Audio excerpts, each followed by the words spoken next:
Friday night, Ade Stadium, one of the oldest rivalries in college football, and this year, the stakes couldn't be higher.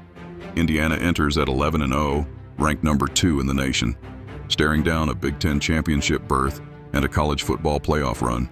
Standing in the way?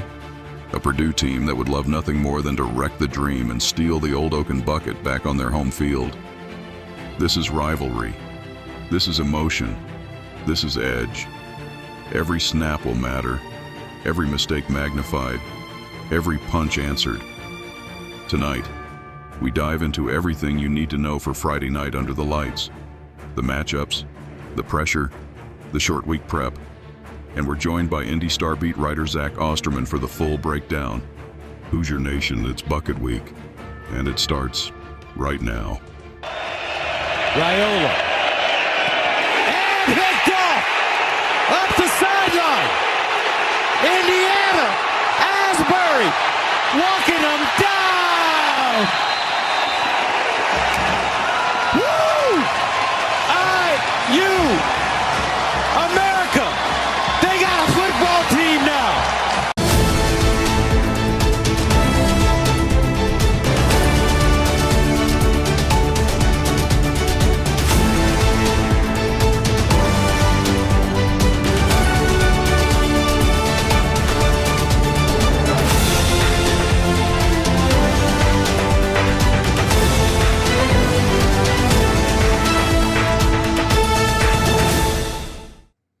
Good evening, everybody, and welcome back to another edition of the Hoosier Tailgate here on thehoosier.com. I appreciate everybody sticking with me. Sorry about Thursday. Got knocked out by a bad cold that lost my voice, and I'm still a little iffy in the voice category, but hopefully we can make it through it tonight. And appreciate you all for being with me again here on the Tailgate as we get into Bucket Week, the rivalry game versus the Purdue Boilermakers set for Friday night in West Lafayette, as the Hoosiers coming off a bye week, a much-needed bye week, for them to get some opportunities to heal some bumps and bruises and hopefully get some guys back in the lineup, as they've been missing here for about the last 2 or 3 weeks. And we'll talk a little bit about that here in a little bit, but hope everybody's doing well. The voice, like I said, is okay. The timing, well, it couldn't be better in that respect, because like I said, this is Bucket Week and you have to tape it up and move forward no matter what. No excuses, as they would say. And we're getting ready to play one of the oldest rivalries in the Big Ten, the Old Oaken Bucket. Hoosiers ranked number 2. 11-0 still after last week, and we will have a CFP ranking tomorrow night that will be released prior to this week's game, being that it's a short week in a lot of respects. And just as a quick reminder, we will be doing the Tailgate Wednesday night this week for a full preview of the Purdue game because of Thanksgiving holiday and things of that magnitude. So be with us here on Wednesday night. If you're traveling, be safe. If you need to download it, it'll be available at some point in time where you can catch the replay at any time there on YouTube. But wanted to let you know that we will be back and at it on Wednesday night to give the full preview of Purdue. Tonight, just want to get fully caught up on where we were Thursday, where we wanted to be Thursday and today. So we're kind of do a little bit of a combined mentality of a show. But first and foremost, if you are watching us via YouTube, please do us a favor, hit that like and subscribe button. It helps us tremendously in terms of the algorithm and such. But we appreciate all that. If you got a comment, please leave it in the comment section as well, as I try to read all those comments, not just during the show, but after the show as well. If you're watching us on X, by all means, retweet the show as you're watching it and get it out to as many as people as possible. We appreciate that. Also, remember, in the description of the YouTube, there will be a link for not just the Fanatics store, but some other links there that you can see from affiliate standpoint. If you want, you can get all that through the description or at the Hoosier Tailgate on X. There's a link to the Linktree bio that you can get in there and get a list of all the affiliates, as well as links to the Fanatics Hoosier store as well. But appreciate you all being with us here tonight. And big week ahead for the Indiana Hoosiers after a bye week against the Boiler team that there's no question their season hasn't gone the way they anticipated it going. But Barry Odom has done a great job in the sense of changing the mentality on how they play. Last year when Indiana played Purdue, it was all but over for them as they had fired their coach previously to the bucket game. And you could tell once Indiana got up on them, they just kind of quit. And that's why the score was 66-0. And I guarantee you that score is playing in the locker room this week, being that Indiana is number 2 coming into Ade Stadium against the Purdue team that has got one option and one option only, and that's to upset the number 2 ranked team in the country. And let me point out, before we get too far ahead of ourselves here, Ade Stadium has been the site of some great upsets in college football, especially back in the Drew Brees era and after, when the Ohio State Buckeyes had gone in there before highly ranked and come out with a loss. So while they may not, record may not reflect what many would want from a Purdue standpoint, Barry Odom is a very good football coach. He'll have them well prepared, and they've been very competitive in all their games all year long. And so this is not going to be a walk in the park, and we will not treat it as a walk in the park as there. Let's go back here and see who I may have missed as I came on here this evening. Thanks for everybody being back with us on this short week. And wonder if they ever get excuse me, I try to apologize when I have to clear my voice, but thanks for coming back as well. Yep, appreciate you guys having me back. I do need a hot toddy as well in that respects. And Jason, appreciate you as well being a part of the show tonight. Again, if you got a question, by all means, please put it in there. We'll try to get it answered for you. But, you know, really want to get back into this mindset of this week and, you know, kind of what's in front of the Hoosiers. And I've already apologized for my absence, so I don't need to do that again. But you know, Sig's presser today, not going to play that. Got an interview with Zach Osterman coming up as well that is going to be a little bit more informative in terms of what Zach and I were able to talk about over the last couple of days. And then he's going to be on tonight to kind of put a bow on it. But, you know, Sig's presser today gave some injury updates. He did say Surratt and Kamara will be back and ready to go Saturday. So that's a big, big encouraging sign to get Elijah Surratt back into the mix of things. And then Evans, the offensive lineman, is kind of a to be determined at this point in time. I think Sig did say today that it was going to probably they'd find out sometime today, later today, whether Evans' availability would be there. And those were the only names he brought up as it pertains to this Saturday's game. So as far as others, individuals that are out, I do anticipate them to be continued out. Some of them are lost for the seasons, of course, but getting Surratt back would be huge. And Kamara, with that shoulder that he's been dealing with for the latter part of 2 years, is a very, very good sign heading into this Purdue game, getting your top receiver back. And that's not to say that Charlie Becker hasn't done, has done great things as well, because he sure has. And, it makes an interesting dynamic now. You've got a kid that's played hot for the last 3 weeks, and Surratt has been injured. So you got to find ways to balance the equation, because you can still use Charlie in a lot of different ways. And because I'm sure he knows about every spot on that field. So I do think he will continue to get some playing time as well when you talk about that. But Sig was very complimentary of Purdue today. If anybody got to see his presser about Coach Odom, kind of some of the things that I had said prior to coming into this segment about what Barry Odom has done in his past as a head coach. He turned UNLV around. He's asking to do the same thing now here at Purdue. And they've come up on the short end of the sticks in a couple games. I mean, they played Michigan tough. They battled Ohio State for the first half. I mean, they've had some tough games. They battled USC, but they've just fallen short in some of their games. And then, of course, last week, Washington game kind of got away from them a little bit. But you can throw everything out the window when it comes to rivalry week and who you're lining up against, because each and every one of you guys know as well as I do, rivalry means something totally different, especially this rivalry, because there is a storied history here.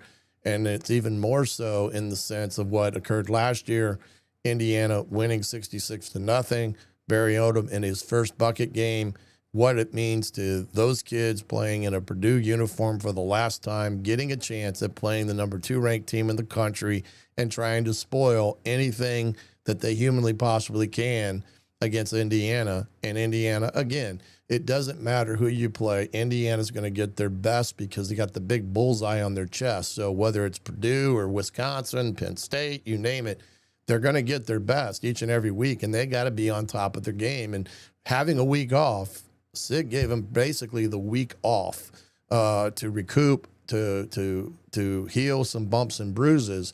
Now you got to get them back into that mindset of game week, which I don't think they'll have a hard time doing in that respect, from that perspective. But we'll have to wait and see with a lot of that. Yes, that would really put a kibosh, not to mention could see the CFP committee doing a royal screw job on IU. Well, I don't necessarily think they would do a royal screw job, but it wouldn't help Indiana's chances in terms of being in that first 4, the top 4 in the country. And it puts a little bit of pressure on them in that respect. But Indiana right now, his focus is right here and there on Purdue, right where it should be, with all the bumps and bruises as healed as best they can be healed, and getting a team that is more towards full strength as being a little bit more at 3/4. Because I do think over the last 3 weeks, they've been probably playing at 80% in a lot of respects, especially a lot of spots where guys were banged up in that regard.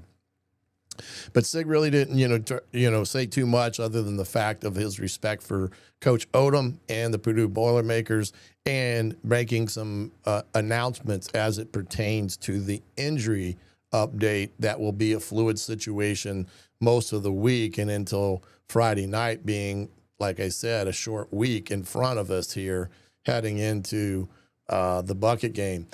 Decommitments. There's been a lot of things that have happened over the last couple of weeks thus far, especially last week when it came to people being added to this recruiting class and those that have decommitted. A little bit later, I'm going to throw up the updated list of commitments to Indiana right now. We've also had some guys that were upticked in their rating system from 3 stars to 4 stars as well. And we'll see where Indiana stacks up in the country in their recruiting class as is of right now. But they did lose Cash Herrera, the quarterback out of California. That was a kid that they had flipped from Iowa about midway through the summer. He decided to decommit and open up his recruitment. Not quite sure what that is about or why.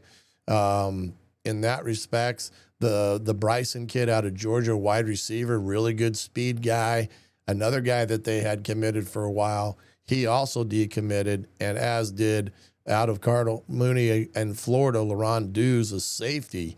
He decommitted yesterday. So it's always a fluid situation with these kids that have made, quote unquote, oral commitments. They are not tied to any institution until that early signing period in December. And that's why I said it's a long process. It's a long haul to get a kid that maybe commits in the spring or the summer to where they're at, where they're going to sign. And on the flip side of that, Indiana's flipped some recruits that are now committed to Indiana that were committed elsewhere. So, it's kind of a tick for tack situation. And it's always a fluid situation until you get beyond that December signing date and you get those guys' signature on the dotted line come December. Now, the other thing to remember, and I'm not saying this is pertaining to these 3 type of commits here or any other commits, just as a reference point with all this, because you just really don't know the scenario behind why a kid decommits and says my recruiting's open 100%. Sometimes kids they miss that feeling of being wanted.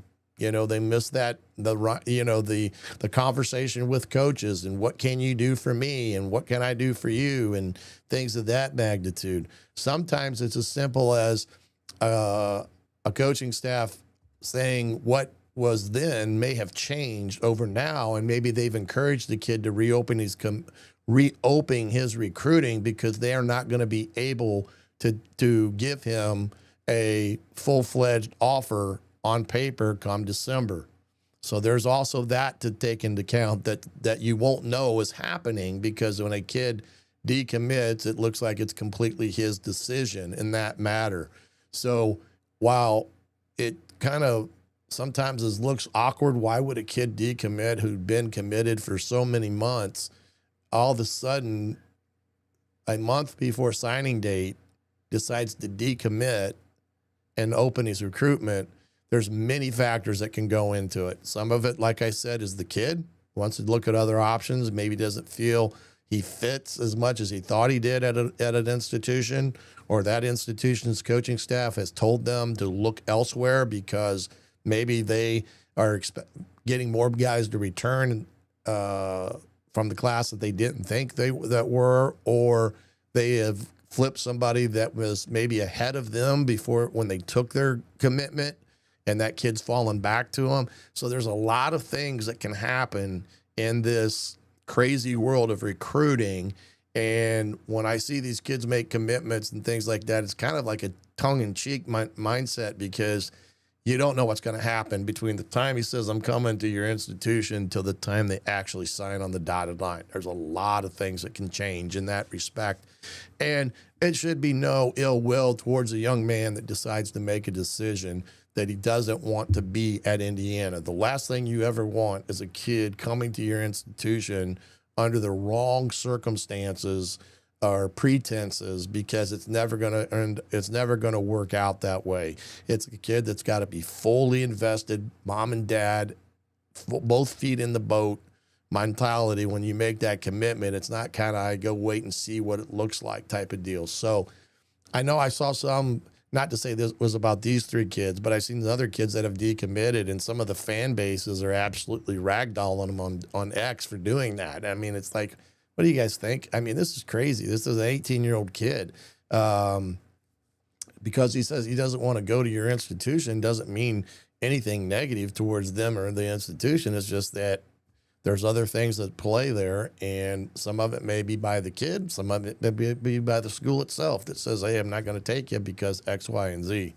So if that is something that you've been wondering with these decommitments, that's how I would look at it. It's, hey, it's maybe for the better in some respects. Now, Cash Herrera's situation in Indiana now does not have a commitment in the 26 class at quarterback. That doesn't mean they won't go off, get a kid, but I don't look for them just to offer a kid to fulfill a slotted position at quarterback for the 26 class. So everything's fluid, everything is up and running. So in that respect, and yeah, it's 10 days. I mean, it's not that long, and these guys are opening their commitment up, and it's kind of crazy to think of it. Yeah. Yeah, that's true. It's maybe, like I said, Indiana maybe has flipped somebody that they weren't expecting that they could get, and now they've got them, and that kid's going to take that spot where maybe they thought they would take this commitment from. Now, I'm not saying that's the case in that matter, but you just don't know in all this playfulness that goes on with recruiting what actually is and is or is not happening. How important is it for Surratt to get real game reps versus waiting and resting? Well, it is important to get the game reps. He's got to get himself back into playing condition. I mean, when you miss 3 weeks of playing, it's hard to simulate that in practice. So they will probably have him on what most people call as a pitch count or a play count against Purdue, so that he doesn't overdo it and put himself in a position to re-hurt himself. So I would not be surprised if they've got a preconceived number of plays that he'll play in this game on Saturday in that respects. Do I think he's going to go? And do you think any has going to go in the portal and get another? I don't know yet, Mike, on whether a portal quarterback is or is not in the future for SIG and that.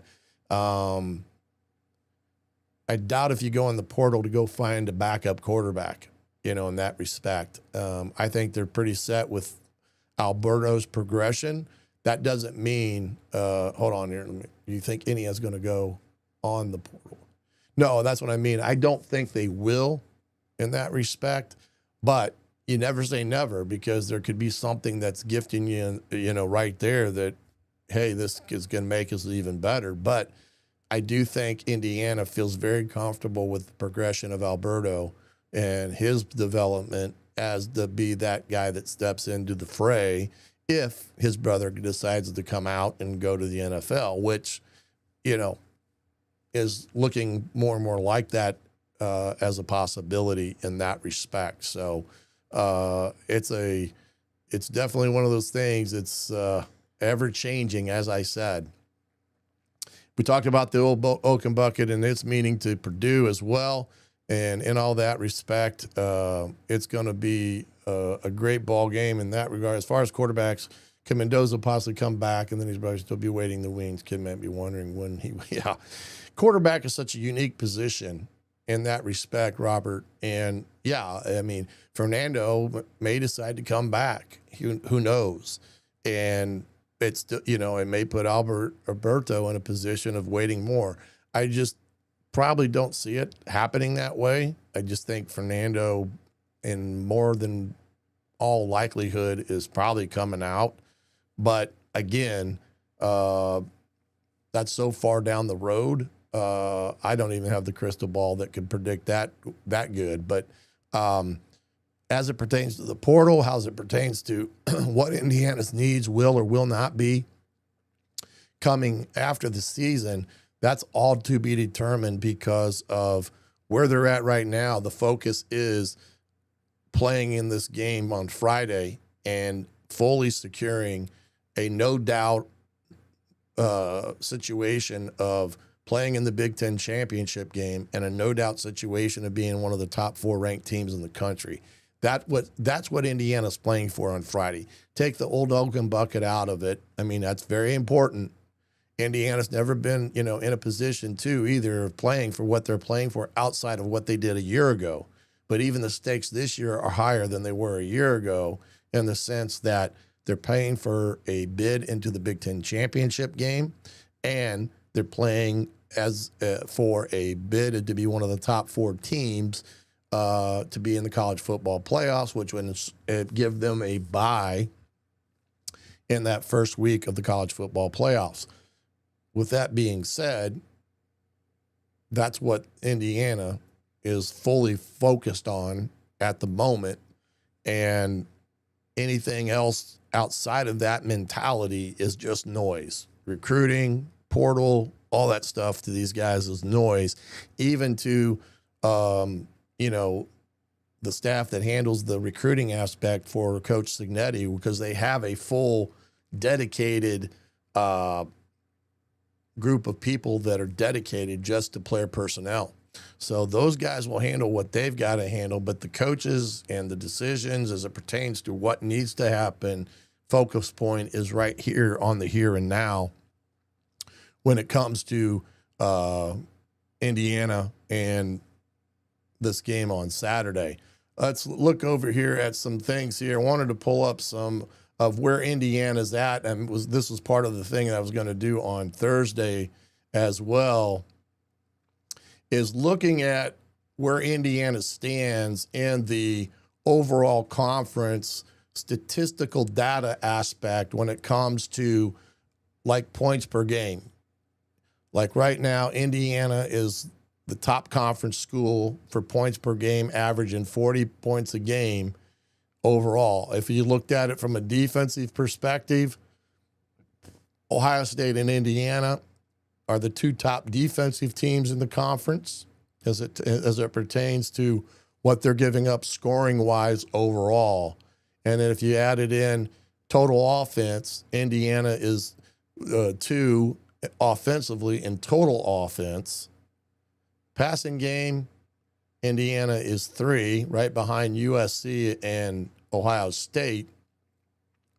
And then rushing yards a game, Indiana, who was once leading the country or leading the Big Ten in rushing, has now gone down to 3 overall in the Big Ten in the rushing category. And we talked about this before, about those 5 games where they really struggled to run the football in some of that respect. So that is, some of the things too to look at. I was trying to think here, and some of this may be getting cut off here, so let me slide some of this over here.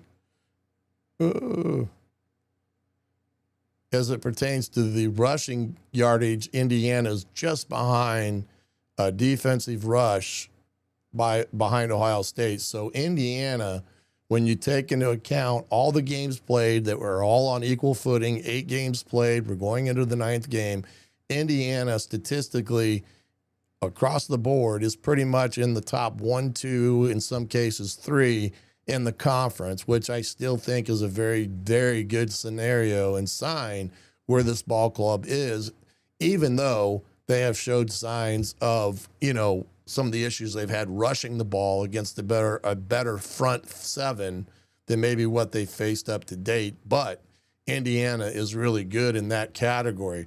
When you come all the way down, you can see Purdue is way down here, averaging only 15.9 points a game. And they're giving up 33 points a game. So you can see that's a big differential. The one thing, too, Indiana is a plus 15 in the turnover margin, which I think is number 1 in the country in turnover margin. So they've had some good things there as it pertains to the turnover margin in that respect, that Indiana, in this instance, has been able to get a lot of takeaways this year. And again, it's shown its face in that respect. And, like I said, points per game, Indiana number 1. So this Indiana offense, even though there's been some struggles and games where they maybe have not rushed the ball effectively enough, they have found other ways to win games.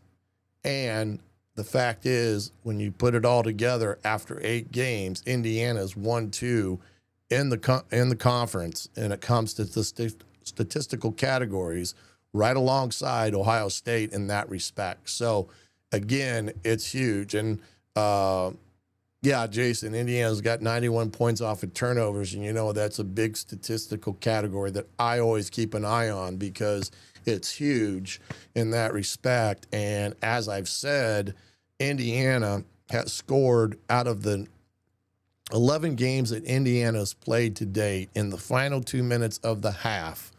Indiana has scored 9 out of 11 games right before halftime for a total of 50 points. So when you think about an offense and how good this offense has been, they have been scoring points before halftime 9 out of 11 games. And that is a huge thing that kind of can get overlooked. But you think about it, whether it's a touchdown or a field goal, it's a huge momentum swing in Indiana's favor in that respect. In that respect, if IU struggles around the ball against Ohio State, that could be a long game, and can maybe see that using a lot of backs against Purdue. That may not be a big score. Yeah, I mean, I think Sig strikes me as a guy that he's going with both barrels loaded.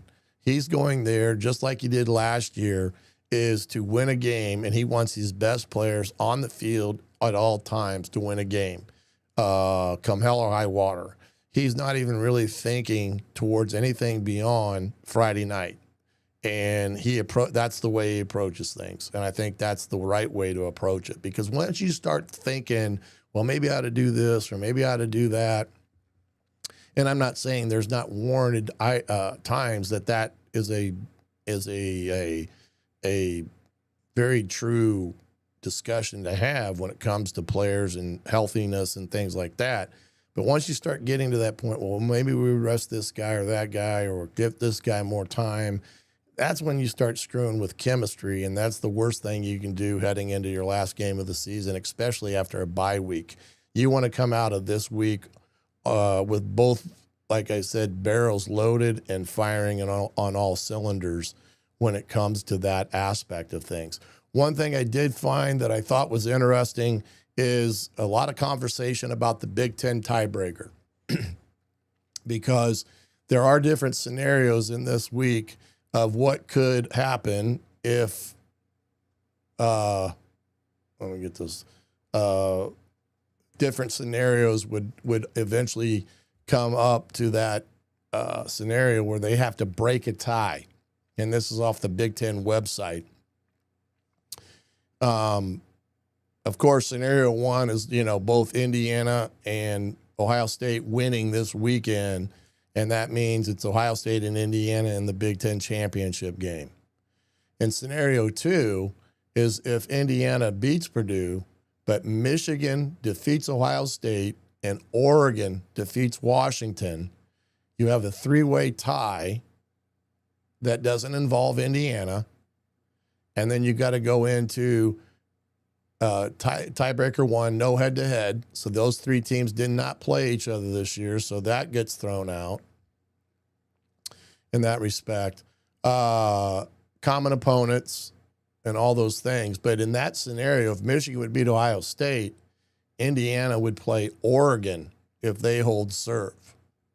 And then, of course, if Indiana would beat Purdue and Michigan defeats Ohio State and Washington defeats Oregon, then it would be Michigan that would win that tie-breaking scenario between those teams that have in the one-loss column.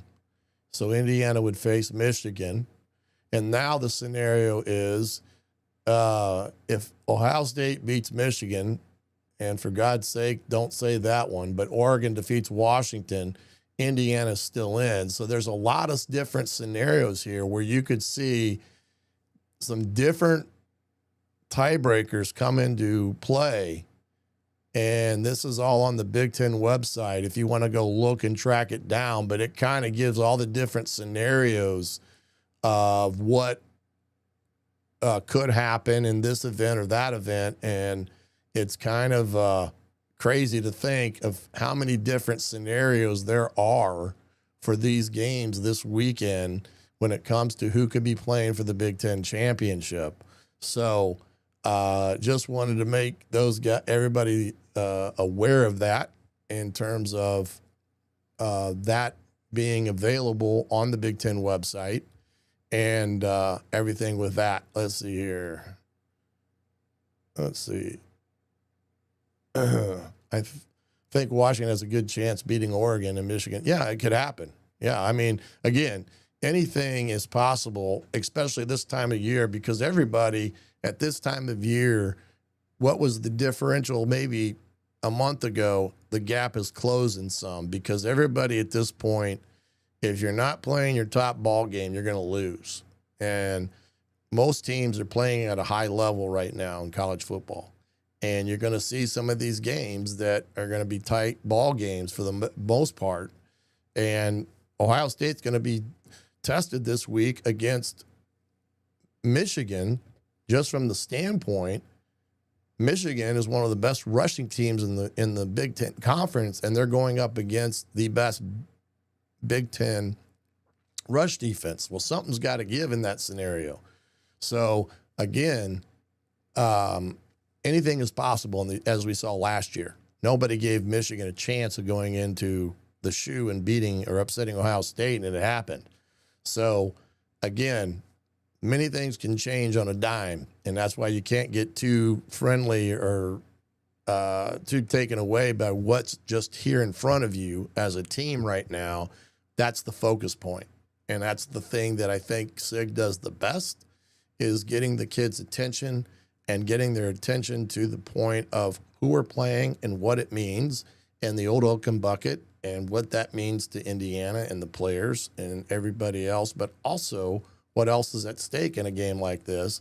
It puts a little bit of meat on the bones, and it helps in the motivational category because no matter what it's about, you're still playing a game that has a lot of significance outside of the fact that it's the Old Oaken Bucket game in that respect. So anyway, with that aspect of things, we're going to take a look at some other things here in a few minutes. Let me see here. I'm trying to think what else I had here. Oh, wanted to throw up here the commitment list before we get to Zach Osterman from the Indianapolis Star. Sometimes this website isn't the best when it comes to clarity. I don't know why there's an issue, but there always seems to be with the rival site. But Indiana right now, 29th in the country on their national ranking. They made some progress there. 8th in the Big Ten. Their class as it pertains to ranking is a 88.20, which is a high 80s. And then down the list here, as you can see, like for instance, this Gabe Hill kid out of Naperville, he got upgraded to a 4-star. Olinger, the kid out of Ohio, out of right there in Columbus, the linebacker, he was upgraded to a 4-star. So you can see this class is still a very, very good class, even though there were some decommitments that happened over the last couple weeks. Indiana still has some great 2026 guys on the hopper. Here's one of them, this Benjamin Novak kid that decommitted. He decommitted from Wisconsin, big offensive lineman at Andrean, who will be playing in the state tourney this weekend. Big kid, 6'7", 300. If you get over to thehoosier.com and you got a subscription, my breakdown of Benjamin and some other guys are up to take a look at those guys. He's a good-looking kid that I think is going to fit nicely into what Indiana likes to do, and he's their typical Bob Bobstead type of offensive lineman. But you can see a lot of these guys. This was another kid that Indiana flipped, DeMonte Timms out of Armwood, Florida. This kid's a player. This kid is a player. I really liked him on his video as well. So, again, a lot of guys, even though they lost a few, are still in the mix with Indiana, and I still think it's a very, very good class that Indiana, as you said, in 10 short days is going to have to hopefully get these guys on the dotted line and sign for this 2026 class in that respect. And we'll find out what may or may not happen between now and then with other commits or other offers or things of that magnitude. But early signing periods in 10 days, doesn't mean you can't sign people all the way up through the rest of the year either. So that's always a possibility in that respect. Going to bring in Zach Osterman here and get going with Zach here on the Hoosier Tailgate. And welcome back to the Hoosier Tailgate here on thehoosier.com. Joining us from the Indianapolis Star, Mr. Zach Osterman. Zach, appreciate you for coming on. I know it's a hectic time of year. You got basketball, you got football, you got Big Ten championship potentials, college football. So you're burning the candle at both ends of the spectrum here. But let's just get right into it here as quickly as humanly possible. Yeah, I mean, you've been around this program for a number of years. I mean, what's the biggest reason you think, or why Indiana is 11-0 right now? I mean, it's simplistic to say Curt Cignetti, but I think it is the superpower that Curt Cignetti seems to possess that all coaches in all sports chase, especially at the high school and college levels where your players aren't professionals. I know they're paid more now, but they still have academic concerns and life concerns, and I would not be nearly as good of an employee at 20 years old that I am at 38 years old. You just learn more over time. That ability to get his guys to live completely in the moment in whatever they're doing, and that whatever the next day's practice, the next week's game, that is the only thing that matters. And obviously, Curt Cignetti will tell you a coach can't think that way all the time. He's got to think about next year's roster, and he's got to think about long-term scheduling concerns, and he's got to think, how can we improve the way we manage our rev share budget in the coming years or whatever. But, in that moment, his team is only ever where its feet are. Yeah. And, Nick Saban had that quality.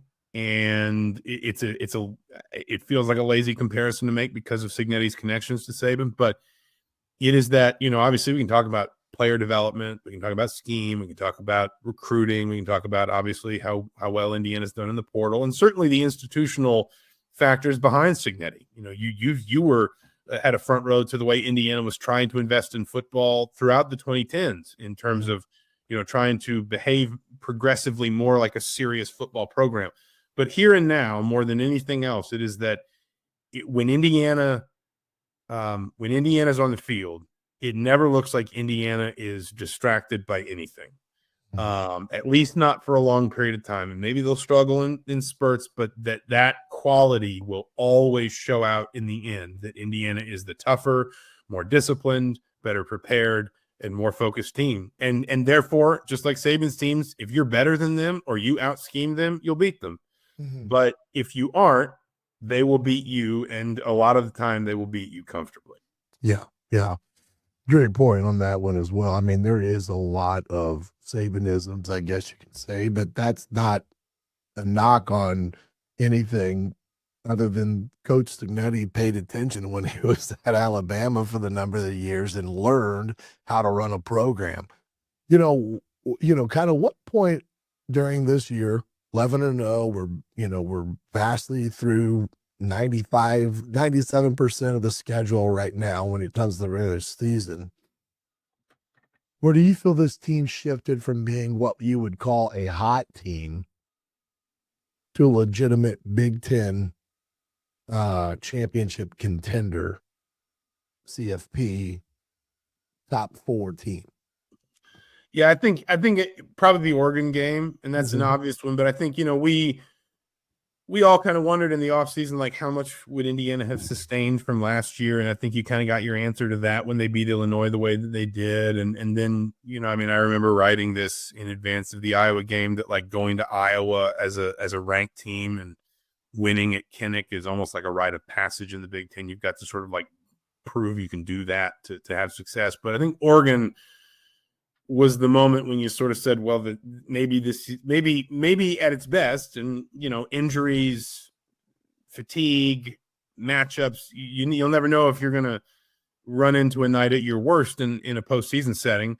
But at its best, maybe this team has as much ceiling as anybody else. It was the way that Indiana played in that game, in that environment, the way they controlled the line of scrimmage. I think they sacked Dante Moore 6 times. Oregon only had 64 yards of offense in the second half. Fernando Mendoza wasn't great, but he still went like something like 20 of 31 for 200 plus with 2 touchdowns. He had, so much has been made of the game-winning drives in the last 2 minutes at Iowa and certainly at Penn State. But if I'm remembering the numbers rightly, he was 5 of 7 for 62 yards on the touchdown in responding to his own pick 6. Yeah. In what turned out to be the game-winning drive in that game. And that just felt like the moment when you sort of said, Indiana's not just a good team. Indiana's not just a playoff team, but actually Indiana is very possibly one of the 2, 3, 4 best teams in the country, and therefore one of the favorites to win the Big Ten, and one of the favorites to go far in the playoff is when they win on the road. And I think philosophically, Oregon was the day college football stopped treating Indiana like a novelty act anymore. Right. Oregon was the day that it stopped being, well, they haven't beaten anybody, or they only do it at home, or, Curt Cignetti's just running up the score against bad teams or whatever. And it started being, no, they can play football at that level. They belong in that conversation. I think that was certainly nationally, but possibly also locally, when it really just kind of crystallized for good. Yes. I think that especially on the national level of the media, that game, coupled with what they did at Iowa, was kind of a precursor, in my opinion, that set up the Oregon win to be that over the hump type of deal for Indiana. Here's one thing. Interestingly enough, we talked about the 2-minute scenarios that Indiana's faced in this season already. But the 2 minutes prior to half, Indiana has scored 9 out of 11 games in the final 2 minutes of a half, in total of 50 points. at this point in the year. That is a monumental, demoralizing feat for an opposing team that Indiana's getting points before halftime. And what's your thought on that dynamic that has in itself kind of been game savers when you talk about wins and losses? Yeah, I mean, coaches call them the middle eight. They say, can you win the last 4 minutes of the first half and the first 4 minutes of the second half? And some of it is kind of that intangible momentum quality. Like, it felt quietly very important when Indiana housed those 2 field goals, and one of them obviously got waved off because Dan Lanning called timeout. But those 2 long field goals Brendan Frankie made right at the end of the first half against Oregon, like that quietly felt kind of like a statement. I think if I'm remembering rightly, it put Indiana up 13-10 going into halftime. They also did it at Iowa. You know, I mean, there have been some games where they've done it and it's like, oh, well, it doesn't matter because they won 55-10. But like it's not just the momentum though. It's also, you know, and you've been on the sideline, if you're a head coach, you're living in the moment, sure. But especially in the second half of the game, you're almost sort of working backward from the end. And you're saying, if we're going to win this game, what do we need to do? Do we need 3 more scores? Do we need 3 more stops? Do we need to shift our offense up? Do we need to slow our offense down? Do we want to limit possessions in this half? Do we need this to be a higher possession half? And therefore we're going to start, you know, trying to really eat some chunk plays down the field. And if you win if you win the last 4 of the first half, you've got the momentum and the confidence going into halftime. And if you win the first 4 of the second half, that means you, in all likelihood, get to dictate the terms of how both teams coach and approach the second half of the football game.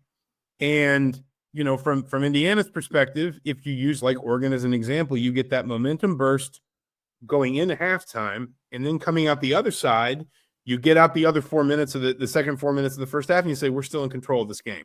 We get to call the shots. We get to dictate the terms of how this game unfolds. And then from there, I think they score their second touchdown, I want to say like midway through the third quarter.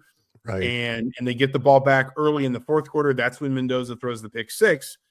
But that's the only moment really in the second half of a game against a top 5 Oregon team at Autzen Stadium in October that it feels like the Oregon is the team setting the terms of the game. The whole rest of the game, in large part because Indiana's won that middle 8, it feels like Indiana's in control. Indiana's the one saying, this is the pace this game's going to be played at. This is the physical level that's going to be required. All those different things.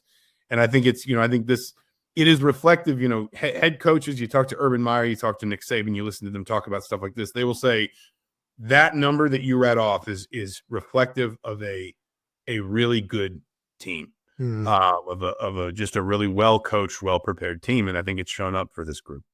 And I might add, I used 2 minutes as the benchmark. And a lot of these games, they didn't have but a minute on the clock to move the football. Oregon was like 45 seconds.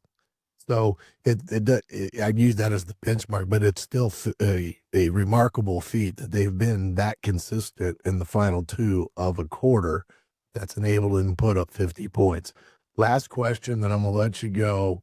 And this has to go with what I've seen and done, self-scouting Indiana, watching them when it comes to the running game, which has been overshadowed a bit because Indiana's won.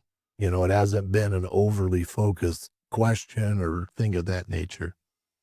Against Iowa, Penn State, Oregon, their last home game, Wisconsin and Michigan State were the other 2. They didn't really run the ball very well. Right. Yeah. Those 4 or 5 teams that you would call stout front sevens, Indiana has averaged like 107 yards rushing in those games. Now, they're all wins, and that's why this gets overshadowed. To me, it's a red flag, because if you can't run the ball better than that, especially when you're averaging 231 for the year, you're really struggling against teams that are better up front. Your thoughts on that aspect of things, because it sounds to me like you may have added, you've been thinking the same way when you brought up those other 2 games. It's been a forefront. Is it a red flag, or is it something that is not as important as we may think it may be, only from the standpoint they've won those games. Yeah, I mean, it's probably a bit of both. And what I mean by that is, like, some of this is probably just that we're putting too much weight on the games Indiana ran the ball really well at the beginning of the year that just shouldn't be reflective. Like, you can kind of cut almost 1,000 yards off this team's total and say, well, that was Old Dominion, Kennesaw State, and Indiana State. And yeah, you were more explosive in those games than you were, maybe through a lot of last season. But still, those games are not going to be what reflects what you're capable of doing against Ohio State or in a playoff setting or whatever. And I think that's why I think you're allowed to be encouraged by the idea that, like, Oregon, as an example, you were never going to run it particularly well there. But when you needed to run it well, you did, in short yardage, in goal line, in red zone. When Indiana needed to run the ball well at Oregon, they did. The same could sort of be said for Penn State. I mean, they lost it in the second half, but frankly, they lost everything offensively in the second half. So it's kind of hard to say, was it just the ground game? Was it also Mendoza? Was it play calling? Maybe you're a little bit more concerned about Michigan State and Wisconsin. And actually, the Michigan State game is better than I remember. They just didn't run the ball a lot, period. It was a very short game. They only ran for 132, but they averaged 4.7 yards per carry, and they had a rushing touchdown. That was also, like, Fernando Mendoza's best day statistically, arguably, of the season. So it just winds up being a game that sort of the complexion of it bends differently. I think Indiana's got to be better running the football than it's been the last couple weeks. And some of that's going to be offensive line injuries. Some of that's going to be fatigue. You hope that you can fix some of that during the bye week, and then a little bit more, presuming they make it, the other side of the Big Ten championship game, when you have a bit more of an extended time off before your playoff run starts.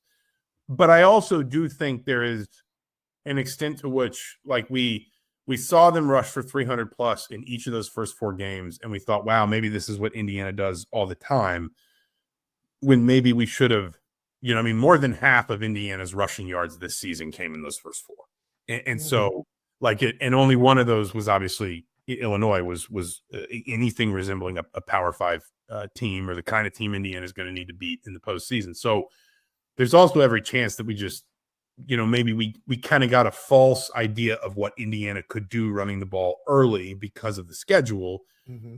And more lately, especially against good fronts, we're getting an idea of, well, this is, Indiana's going to have to win games through the air. But to your point, they're winning them through the air. So you don't, and they're winning them with a Heisman contending quarterback and all Big Ten wide receivers. And, I think some increasingly creative sort of schemes and ideas. So my point is, it's a concern to an extent, but it's also maybe something. There's also probably at least some percentage of that conversation that we have to acknowledge was us overestimating what this team was on the ground early on because of who they were playing. Yeah, good question to ponder and finish on there about the run game, because last year they compared Indiana against Michigan State, or Michigan's second half, Ohio State, and Notre Dame, where they didn't run the ball very good. And it talked about the physicality and not being good enough up front, seeing some of the same issues, and whether that's a viable or not viable aspect of this year's team. Zach, I appreciate you very much for coming on today, and I look forward to seeing you here around next couple of weeks, but appreciate you coming on, buddy, and we'll get you back another time. Absolutely, sir. Always good talking football with you. We'll talk to you soon. Zach Osterman, Indianapolis Star. We're going to take a step out and take another break here on Hoosier Tailgate. We'll be right back right after these messages. Huddle up, football fans. Tailgate season is here, and nobody gets. You ready for game day like Academy Sports and Outdoors? Swing by your local Academy store or shop online at academy.com to find everything you need, from grills to jerseys and more. Be a watch party legend with gear from top brands like Nike and Under Armour, all at unbeatable prices every day. With 8 Academy stores across Indiana, including our Bloomington location, fun can't lose, and neither can you. Gear up today at Academy Sports and Outdoors. If you haven't signed up for BetMGM yet. Welcome back to the Hoosier Tailgate. Thanks for Zach Osterman for joining us. He was going to be my guest on Thursday, as you can tell, and that was a taped interview that I did with him on Wednesday. You could tell I was fading fast on Wednesday with that voice of mine. Getting through that one was a little challenging, but great insights from Zach. We talked about the run game. We talked about some of those things that I thought were a little bit red flaggish and where they are at. And I do think he helped put some of that in perspective with the run game and how maybe Indiana was winning games or what was the important aspect of those games. And again, when I looked at statistics, when I looked at everything, Indiana is still doing the things that Indiana needs to do to win ball games, and that's the most important thing, and not to get too hung up on too many other things. But at the end of the day, I hope that they were able to do some of that self-scouting and find some ways that they can do better against those teams that maybe are a little bit stouter up front, and how they can attack them in ways that maybe they haven't seen, or some wrinkles here and there. And again, against this Purdue team on Friday night, it's going to be an opportunity again, once again, to go out there and control the line of scrimmage on both sides of the football in a game that they should be better than what they're lining up against. But that's why you play the game in that respect, is to see who's got the better juice on a given day. Couple things I want to finish up with here tonight. And my voice is making it thus far, guys. So that's a good sign. But going back to the FPI, these are some of the things, again, that this committee will be looking at when it comes to releasing the next set of rankings on Tuesday night. Indiana and Ohio State, again, +2 or 1 and 2. Notre Dame made a big jump. They jumped up to 2 spots in the FPI index, as Oregon, even after they won a game, dropped a spot. Alabama moved back up in that respect, and some of these things. So again, this interesting dynamic with the FPI. One thing that I'm hearing that I are hearing out there about Notre Dame and Miami and all of this thing is head to head. And when you see, like right now, Notre Dame is ahead of Miami when it comes to the rankings and such. Notre Dame is 9-2, as is Miami, and people are trying to say, well, that should be a head-to-head, and no way should Notre Dame be ranked ahead of Miami. I kind of look at it a little different in that respect, because who did Miami lose to? They lost to 2 teams they really shouldn't have lost to, as opposed to Notre Dame, who lost to Miami by 1, and then Texas A&M by 1. So I don't necessarily think the head-to-head comes into that, unless Miami would be ranked up there a little bit closer to Notre Dame. So we'll see what all happens tomorrow night with that. But Indiana, again, still ranked high in the FPI overall resume right now. You can see how Texas A&M jumps up in that category. Strength of record, Indiana number 2, still holding strong in there when it comes to all that. Indiana in that respect, so they're still holding strong in some of these categories. And then when you look at efficiency, overall efficiency, again, Indiana and Ohio State still are right there in the grand scheme of things when it comes to what this committee is going to look for or look to for the rankings and stuff that we will see tomorrow evening. And then we'll get another set there after that final games on Friday and Saturday the following week. So in that respect, don't see much changing out of the CFP this next week. We'll have to wait and see what all transpires after this week's games and such. And there's a lot of things that can change, as they will probably do, because of the number of games and teams that can be beaten or upset, because there's a lot of them on the line this week. In Alabama, Auburn, you can just name a few, go right down the line and know that there's some big games this weekend. Vandy, Tennessee, and, go right on down the the line when it comes to rivalry games and how these games have added significance when it comes to the college football playoffs and things of that magnitude. Now, when we get, remember, Wednesday will be our next broadcast, Wednesday night, the 26th. That's the Wednesday, 7:30 here on all the different platforms that you are enjoying this off of. We will talk more specifically about this Purdue team, what they bring to the table, what they like to do defensively, offensively, and what we may see from them against Indiana on Friday night. But once again, I appreciate you guys all being here this evening. Forgive me for not being here last Thursday. As you could tell in that last clip there, I was struggling mightily to get through that. But and great, feel great now. Great to be back with each and every one of you.